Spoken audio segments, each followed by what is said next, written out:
आज हम इतना ही करेंगे। मेरा अभी भी सजेशन है, क्योंकि अब कुछ चीजें ये हैवी होने लगेंगी या हैवी लगेंगी, क्योंकि ये चैप्टर ऑलमोस्ट फिजिकल केमिस्ट्री का सबसे मुश्किल चैप्टरों में काउंट किया जाता है। इक्विवेलेंट कॉन्सेप्ट को सबसे ज्यादा मुश्किल चैप्टर कंसीडर किया जाता है, क्योंकि बच्चों को ये कम समझ में आता है। लेकिन अब फिर वही है, तुम्हारे पास दो रास्ते हैं। सर ये मुश्किल होता है, हाँ मुश्किल होता है, तो सर हमारे लिए भी मुश्किल है, छोड़ देते हैं, जैसे दुनिया छोड़ेगी वैसे हम भी छोड़ देंगे, बात तो सही है। दूसरी बात, सर ये मुश्किल होता है, हाँ मुश्किल होता है, तो सर बहुत सारे लोग गड़बड़ करते होंगे, हाँ बहुत सारे लोग गड़बड़ करते हैं। सर बहुत सारे लोग छोड़ भी देते होंगे, हाँ बहुत सारे लोग छोड़ भी देते हैं। सर अगर हमने सीख लिया तो, अगर आपने सीख लिया तो आप बहुत सारे लोगों से आगे निकल जाएंगे। इसको थोड़ा सा समझने की कोशिश करो, ये बड़ा बेसिक सा कॉन्सेप्ट है। एक पेपर है, उस पेपर में पहला सवाल आया आसान सा, तुम्हें आसान लग रहा है? हाँ लग रहा है। अरे तो तुम्हारे साथ बैठे लाखों को आसान लग रहा है भाई, तुम इतने बड़े हीरो हो, समझ लो बात को। तुम्हें आसान लग रहा है तो सबको आसान लग रहा है, इसमें क्या सोच रहा? तो सर इसका मतलब ये हुआ इस सवाल को मैं करूंगा तो मेरे 4 नंबर आ जाएंगे, हाँ आ जाएंगे। अरे तो वो 4 नंबर दुनिया के आएंगे, इसका मतलब दुनिया एक साथ। कंपटीशन है, कंपटीशन जीतने के लिए आगे निकलना पड़ता है, बराबर चलोगे थोड़ी ना जीत जाओगे। इसका मतलब ये हुआ आसान सवालों को तो सही कर रहे हैं, ठीक, आसान सवाल हमारा भी सही हुआ, उसका भी सही हुआ, ठीक। अब आया इक्विवेलेंट कॉन्सेप्ट का एक टफ सवाल। सर ये तो बहुत सारे लोग छोड़ के गए थे, हाँ हाँ यार ये तो तुम सही करो, बहुत सारे लोग छोड़ के गए। अब सर हमने तो सीखा था, आपने सीखा था तो आपके 4 नंबर ऊपर आ गए। अगर आपके 4 नंबर ऊपर आ गए, अब समझना, बहुत सारे लाखों लोगों के 4 नंबर नीचे रह गए, तुम 4 नंबर ऊपर आ गए। अब इन लोगों को तुमसे आगे निकलने के लिए कम से कम एक मुश्किल सवाल सही करना पड़ेगा, जिसकी उम्मीद कम है, क्योंकि ये तो वैसे ही हल्के हल्के वाले लोग हैं, ये तो मुश्किल सवाल देखते ही छोड़ देते थे, ठीक। इसका मतलब युवा तुम इन लोगों से हमेशा ऊपर रहोगे और रिजल्ट आने के चांसेस तुम्हारे बढ़ जाएंगे। लेकिन इसमें एक बहुत बड़ी कमी ये है कि सर कहीं ऐसा अगर हमसे गलती हो गई कि वो जो आसान सवाल था वो हमसे गलत हो गया, आप सोचिए जरा, अगर वो आसान सवाल आपसे गलत हो गया तो आप आ जाएंगे नीचे।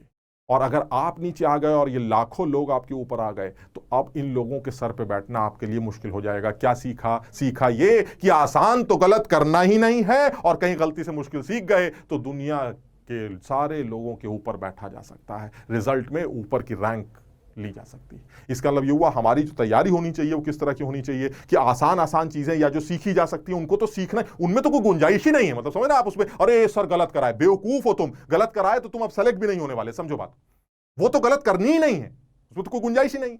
एक ऑप्शन और दूसरी बात क्या निकल के आई, सर वो तो गलत नहीं करेंगे, चलिए ठीक है। और कहीं इस तरह के जो 1-2 चैप्टर आप बता रहे हैं मुश्किल होता है, जो दुनिया के लिए मुश्किल है, अगर कहीं वो सीख गए तो अरे फिर तो यार बिल्कुल चांदी चांदी है। क्यों? क्योंकि वो तो दुनिया गलत करेगी, सही तुम भी करोगे, सारे आसान सवाल, वो भी सारे आसान सवाल सही करेंगे, और तुम 2 सवाल मुश्किल वाले भी सही कराओगे। अरे वो देखते रह जाएंगे तुम्हारी रैंक कहां निकल आएगी और तुम कितना ऊपर निकल आओगे, तुम सोच भी नहीं सकते। इसलिए चीज जब मुश्किल लगे ना, ये मैं हमेशा अपने बच्चों को हमेशा बोलता हूं कि जब क्लास में तुम्हें ऐसा लगे कि मजा आ रहा है, मतलब बड़ा अच्छा है, अरे वाह वाह क्या, क्यों मजा आ रहा है? क्योंकि सर समझ में आ रहा है। समझ में क्यों आ रहा है? क्योंकि सर आसान सी बातें चल रही। और जब क्लास में सरदर्द शुरू हो, समझ लो बात को, अरे यार चल क्या रहा है यार, बस तुम समझ लेना यही चीज इंपॉर्टेंट है, बस ये समझ लेना। जिस बच्चे ने ये एटीट्यूड बना लिया कि अरे यार ये चल क्या रहा है, ये तो समझ में नहीं, बस तुम समझ लेना यही सीख रहा है मुझे, क्योंकि ये सीख कर ही मैं लोगों के सर पे बैठूंगा।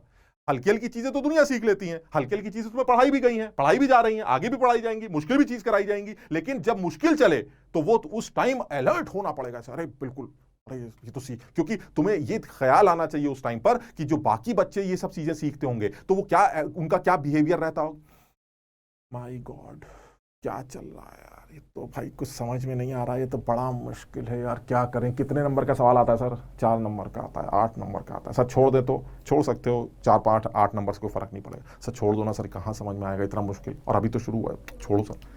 तुम सोचो तुमने क्या पूछा, सर ये कितने नंबर का आता है? 4 नंबर का आता है। सर अगर ये सही हो जाए तो लाखों लोगों के ऊपर आ जाओ। सर बस यही सीखना है मुझे।